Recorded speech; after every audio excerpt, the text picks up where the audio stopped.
Hi guys, so welcome back. Good to see you all again. So actually we're going to talk about another topic this afternoon, which is survivable hop compounds and the research behind it and how you can apply that to your brewing. It actually links in quite nicely to the presentation given by our friends at Lallemand, which wasn't planned, but it's a nice coincidence there. So it leads on to a lot of the things that were spoken about earlier. So survivable hop compounds and the research behind it is quite new. Something we've been leading, and it's all about how do we get the raw hop aroma you smell in the field and in the picking machines and in the kilns, and how do you get that into the finished beer? What can you do to the raw hops themselves, but also in your process to capture all of those? So as before, for anyone who didn't see the original presentation earlier this morning, just a brief overview of Yakima Chief. We have missions, visions and values, which are at the heart of all that we do as a company globally. So our mission is to connect our family hop farms. We're owned by hop growers. 100% of what we do is owned by hop growers.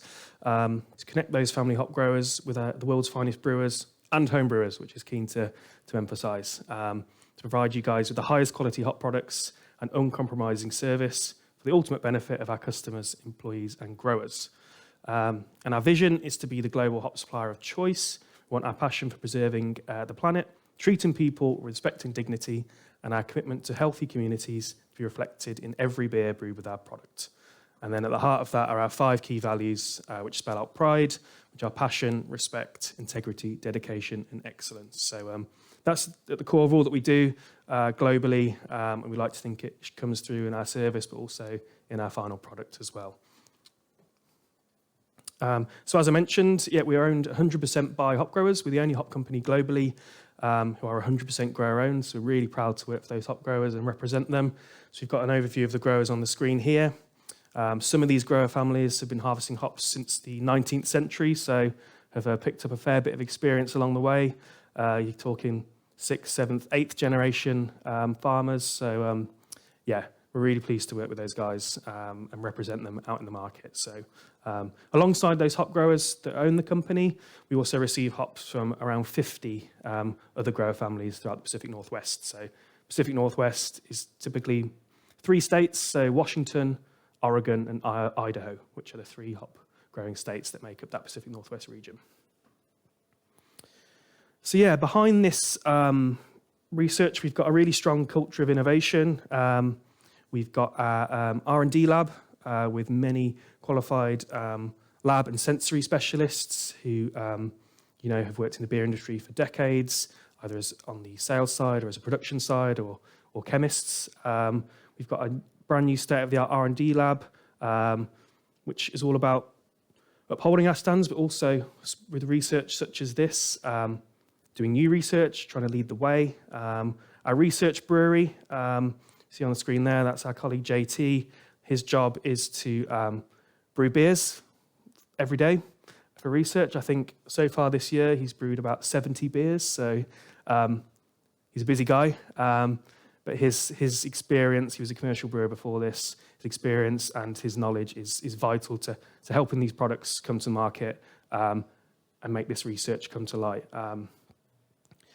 Between all of those departments, they've worked together on this Survivables project, which we'll go through in further detail now. So let's get into it. Skipped one there. So as I say, we've got our R&D team who undertake cutting-edge hop analysis. We can now analyse hops at greater detail than ever was possible. Hops contain over 1,000 hop compounds, and the more detailed the equipment becomes, the more hop compounds we'll find. They're such a complex and interesting product. While just doing some general research, we came across some of these compounds which we're going to discuss today. And one point below there, which is linked to our grower network, is, as I mentioned in the presentation this morning, we receive approximately 40 million pounds, which is 18,000 metric tons of hops a year, about 40% of the US harvest. So this allows us, when we're coming up with these blends and doing this research, we can pick the best of the best, the cream of the crop, quite literally, to make these blends as impactful as they can be. So, as I mentioned, Hops have over 1,000 different hop compounds and growing. You've got some which were actually discussed by the guys at Lallemand earlier, some terpenes and some esters, sulfur compounds, all of which contribute to hop aroma. But when we talk about hop survivables, what we mean is the hop compounds that survive the brewing process, all the stress of the brewing process. Because when we put those hops in beer, we really put them under some stress. So we boil them, we spin them round, we break them apart, then we put them in the fermenter, then the yeast will attack some of those hop compounds and transform them, again, as Lallemand went into earlier. And also just the CO2 within the beer will aggressively impact some of those hop compounds. So when we did this research, across thousands of different hop compounds, we came across the same 7 to 10 compounds that kept popping up in the finished beer. And so we wanted to investigate, what are they, what do they do, what do they contribute?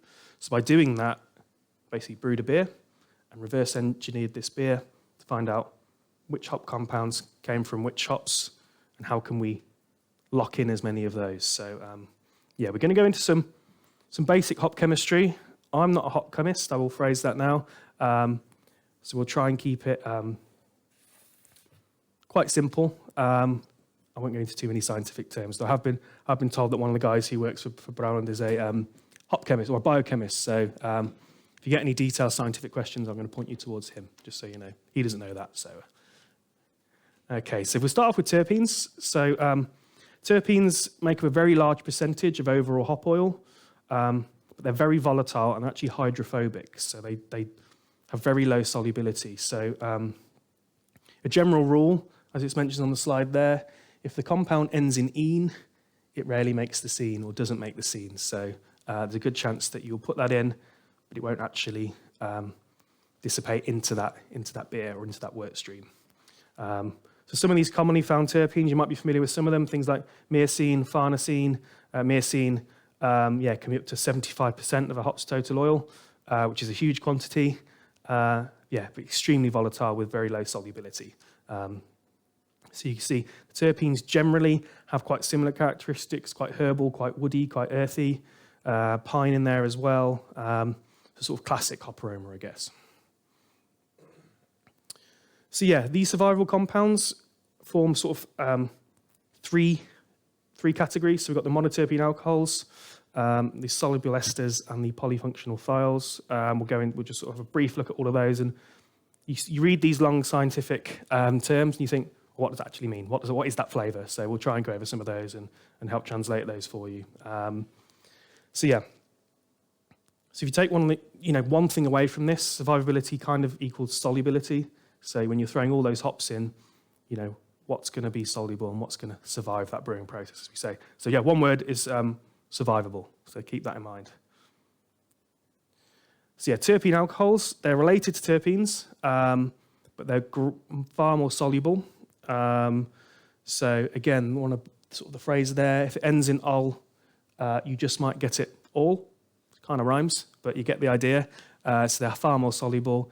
And again, some of those were mentioned earlier in the presentation, but you may have heard of some of these like geraniol and linalool as well, which are, again, quite commonly found.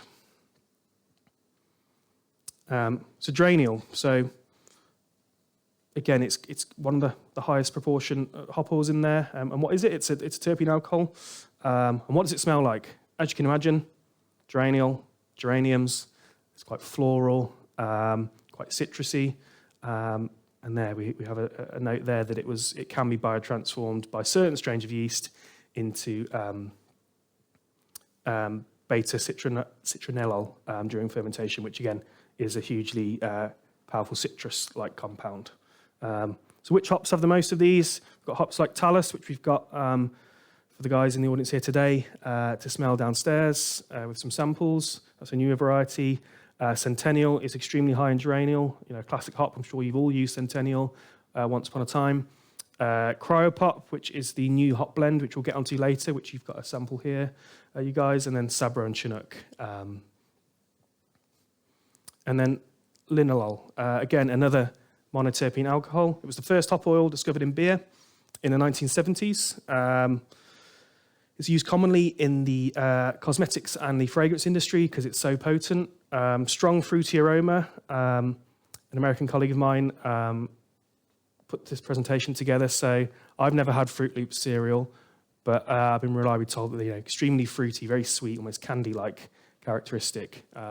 Really intense. So good stuff. You want to be keeping hold of that if you can. And then you've got some esters and ketones. So esters are the third most abundant class of hop oil compounds. Approximately 50%, 15 I should say, of hop oils are made up of esters and ketones. They're found in the bracteoles of the hop cone. So that's the sort of voids beneath the leaf material where all the lupulin is stored, and those contain all of that essential oil. Again, quite classically fruity, and if it ends in 8, it probably tastes great. So that's a good one to remember as well. So again, we've got some examples there, and I'll go through those and sort of what they actually present into the finished beer. So we've got some here. So we've got 2-MBI, I'm going to say. I'm not going to attempt to pronounce that one, but 2-methylbutyl isobutyrate, well, I'll go for it anyway, is quite apricot-y, sort of real stone fruit, really intense sort of juicy fruit flavour. And then isoamyl isobutyrate, again, highly survivable, and that's got a real pineapple aroma. So again, if you're brewing any kind of pale ale or IPA, those are 2 characteristics you're going to want to have in there. Pineapple and apricot, delicious. We've got methyl geranate, which is again linked to geraniol. Again, highly survivable and understandably has a very fruity and floral aroma. And Centennial in particular is very high in this particular compound. And then we've got 2-nonanon, which is a ketone. Pretty wide-ranging. It's a pretty complex one, this. We've got a picture of some gummy bears there, but it also can be quite cheesy and buttery as well, which, maybe not first on your list for things you want from hops. But again, gummy bears, that sweet fruit candied, again, is something you're really looking for. So, and then we go on to sulfur compounds. So yeah, there's a lot of work being done into sulfur compounds and thiols, especially linked to the subjective biotransformation. Really difficult to detect using conventional equipment that we've got, and they're actually found in very small quantities, but as humans, our nose is really sensitive to these. So if ever you open maybe a packet of hops or a beer and there's some sulfur in there, usually you go, wow, and it really jumps out, doesn't it? That sort of really classic sulfuric character. So we've got some commonly found sulfur compounds that we'll go through on the next slide here. So we've got 3-mercaptohexanol, or 3-MH, commonly found in hops. So it's got a real tropical and grapefruit aroma. So again, something like Nelson Sauvin or other hops that are Chinook, that are classically grapefruity, tend to have high proportions of these compounds. It often adds really favourable beer flavour and aroma. But in too high concentrations, some of these sulfur compounds can maybe be quite rubbery or solventy. So again, it's all about balancing hop additions and finding the right hops in the right places. So again, high in things like Centennial, Chinook, Idaho 7, Mosaic, Sabro, all have high levels of this compound. That's an overview of the compounds. And then all this research, so you've got your handbooks in front of you, and we've got a link going out in the chat, which is bit.ly/thispdf. So if you want to follow that link, it will bring you up to our Survivables handbook. So you want to open your handbooks to pages 8 and 9. So essentially, all this research led to this graph. So we think this could be really important to brewers and really help them look at where to use certain hops. So one key point from the outset on this is not a good v bad graph. This isn't saying that Centennial is an amazing hop and Cascade's a bad hop, because we know they're both great hops. It's all about where to use hops based on how many of these survivable compounds they contain, where to use these, where in the process, which variety to use, which hops to use in combination. What you don't want to do is use 2 hops that have the same proportions of all these compounds, because you're just going to double up. You want a nice variety of these.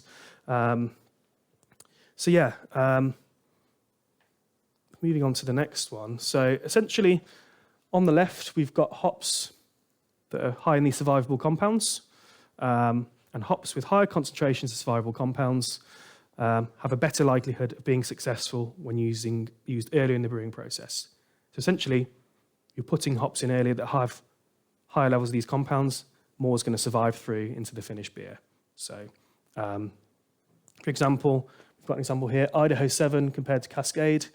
Idaho 7's got a far greater concentration of these compounds, so using that early in the brewing process, you're going to have more survive. If you use Cascade earlier on, there's a good chance that very little, if not all of those compounds won't survive. So, yeah. So as we say, use high survivable hops early and use low survivable hops late on. So if you want to get the best out of a hop like Cashmere or Cascade, we know they're fantastic hops.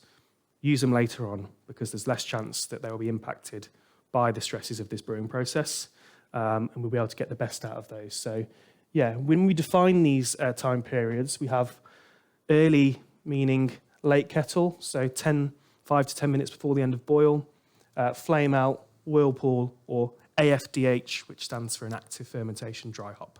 So when the beer is at high Krausen, get those hops in there, and then you will get some interaction with the yeast as well, as discussed earlier. And then later in the brewing process is post-fermentation dry hop, when the yeast activity has ceased or is slowing down, and there's less chance that there'll be some interaction, and therefore removal of some of these survivable compounds. So yeah, as I hinted at just a second ago, what you don't want to do is really be using hops that have similar proportions of these compounds. Balance them, so you look at something like Laurel and Talus, which is a blend there. They're both got different proportions, different blends, so you're going to get a more complex, more interesting, more dynamic blend. Whereas if you use, say, Laurel and Crystal together, as you can see, their makeup is actually quite similar. So you're just going to sort of double down, double up on some of these and get not a one-dimensional beer, but a less three-dimensional beer, put it that way. And ultimately, what you want to do is load your wort stream with as many of these survivable compounds as possible. So use the right varieties in the right place. So, load your whirlpool or end kettle with Idaho 7, Simcoe and Sabro, and you're going to have a wort stream full of survivable compounds ready to go through fermentation, and you'll have some to come out the other end. So yeah, and ultimately, this research, we used it to put together a blend. How can we put together a blend that's got a good range of all of these compounds, these commonly occurring compounds, but also a blend that's got a high proportion of these. So I would phrase this now.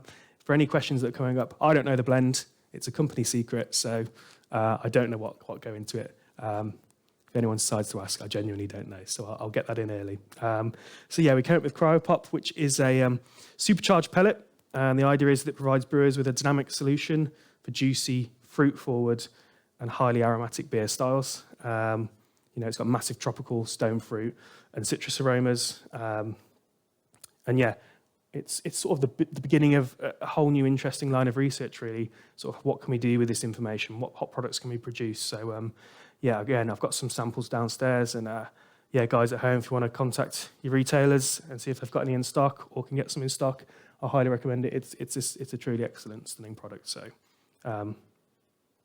yeah, and just as a brief sort of pause here, we've actually developed this sensory lexicon, which is a really great way of describing both hops and beer. So that's on pages 20 to 21 of your handbook. So if ever you're trying to taste beer or assess some hops, you think, oh, it smells like tropical, but what is it? Is it, is it coconut, or is it pineapple, or is it passion fruit? It might help you just really, pinpoint those aromas. And the same for finished beer as well. If you're tasting your beers at a homebrew club or at a bar or whatever it might be, it's a really useful tool. So that's on pages 20 to 21 on the PDF and in your physical books as well. So yeah, Cryopop blend. So it's kind of a go-to kind of just fully loaded, super intense hop product that, again, is ideal for these hazy fruit-forward beers that we all love, I believe. I know we're in Belgium here today, so I know you guys have got other beers that you're in love with. But yeah, if you're looking to make a hazy fruit-forward beer style, then I wouldn't look any further. So you can either use it as a single edition, use that as the only product that goes in, but it's quite interesting in how it plays around with other hops as well and what you can do with it. So yeah, as I mentioned earlier, it's all about trying to get those raw hop aromas into the finished product and maximising the contributions there. So what I've got here, again, we can send them out later, but we've got some trial recipes. So this is a New England IPA brewed 100% with cryopop, and you can see there how they're using it. No hops go in before flame out, so you're looking for around 25 IBU. So yeah, the first hop addition is at flame out actually, and then you've got 2 dry hops, one during active fermentation and one during post-fermentation, so yeah, it's one application. And the next one is we've got, use it as almost, I had a customer describe it as almost like MSG for hops, like a special seasoning to really amplify an existing hop recipe. So if you guys have got, at home a pale ale or an IPA or a session IPA that is dialed in, and you go, I don't want to change that, but how can I maybe get a bit more out of it? Brew it the same, but maybe add some cryopop, and it will elevate and interact with the hops you already got in there, and just generally boost the hop character in there. So yeah, this is a West Coast IPA brewed with Simcoe, Citra, Mosaic, and Talus. And again, the cryopop goes in just at the dry hop stage, just to really put the icing on the cake, so to speak. You've got a great beer there, but what you're doing is you're adding more late on, just to really lift the whole beer. And then we've got a juicy pale ale brewed with cryopop, Idaho 7, and Citra. So this is looking for lots more biotransformation. So there's a large dry hop addition during active fermentation, and then a final addition post-fermentation as well. And that really helps all those survivable compounds that we've discussed interact with that yeast strain. And the yeast strain they're using there is London Ale 3. I don't know if any of you guys have used that, but it's a ale strain, classic English ale strain that proves to be perfect for these juicy, hazy styles, because it has the right amount of biotransformation there and really seems to work well with certain hop compounds. And then we did an experiment here just to kind of explore the differences in results you get from using cryopop in active fermentation and post-fermentation. If everyone can see that, that is in your handbook on 22 to 24, if my head's blocking that screen. But yeah, the lines in red, this is a spider chart. This is what we use for sensory analysis within the company. And it's graded sort of 0 to 100 on a percentage scale. So the red lines indicate using cryohop during active fermentation, and the blue lines are post-fermentation. So you can see, generally speaking, there are some similarities, but we get a greater spike in the sweet aromatic, the tropical, citrus, when the hops were used during active fermentation. During post-fermentation, we saw more woody and herbal characteristics, while still having plenty of, those sweet aromatic, stone fruit and tropical.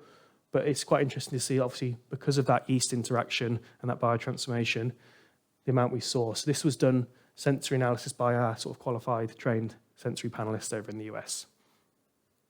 And that led on to a second experiment, which is to show how hops work together. So what we did, we brewed 2 beers, one with the cryopop blend and one exactly the same, but using the hops that go into the blend individually, adding them individually.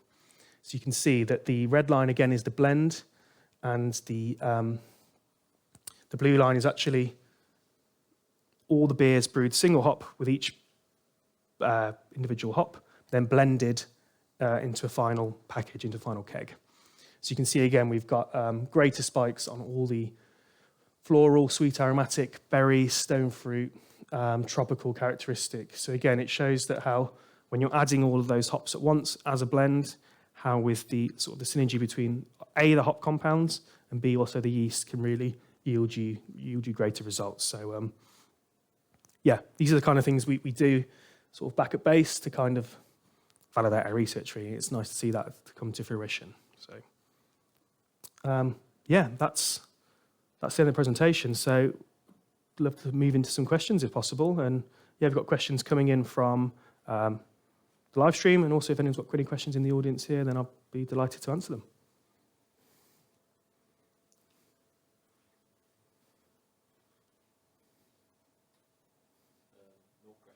No questions? Okay, great. Perfect. And then, we've got the hops here. So, we can go downstairs afterwards and smell some of the cryopop and, really get a feel for it. So, and you can, have a play around with it and see what you can get. Thanks, guys. Cheers.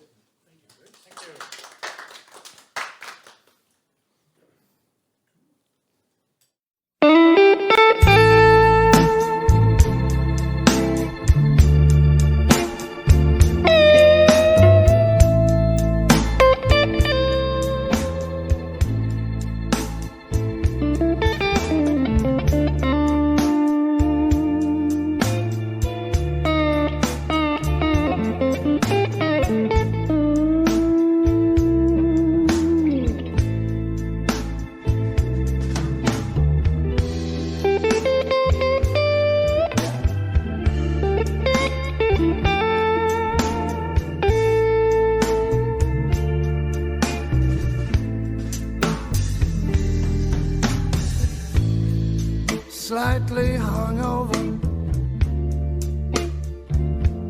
slightly hungover you.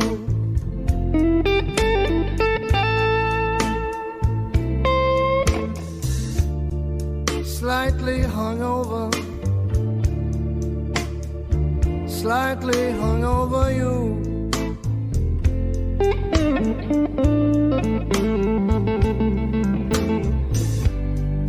I'd be lying, baby, if I said it wasn't true.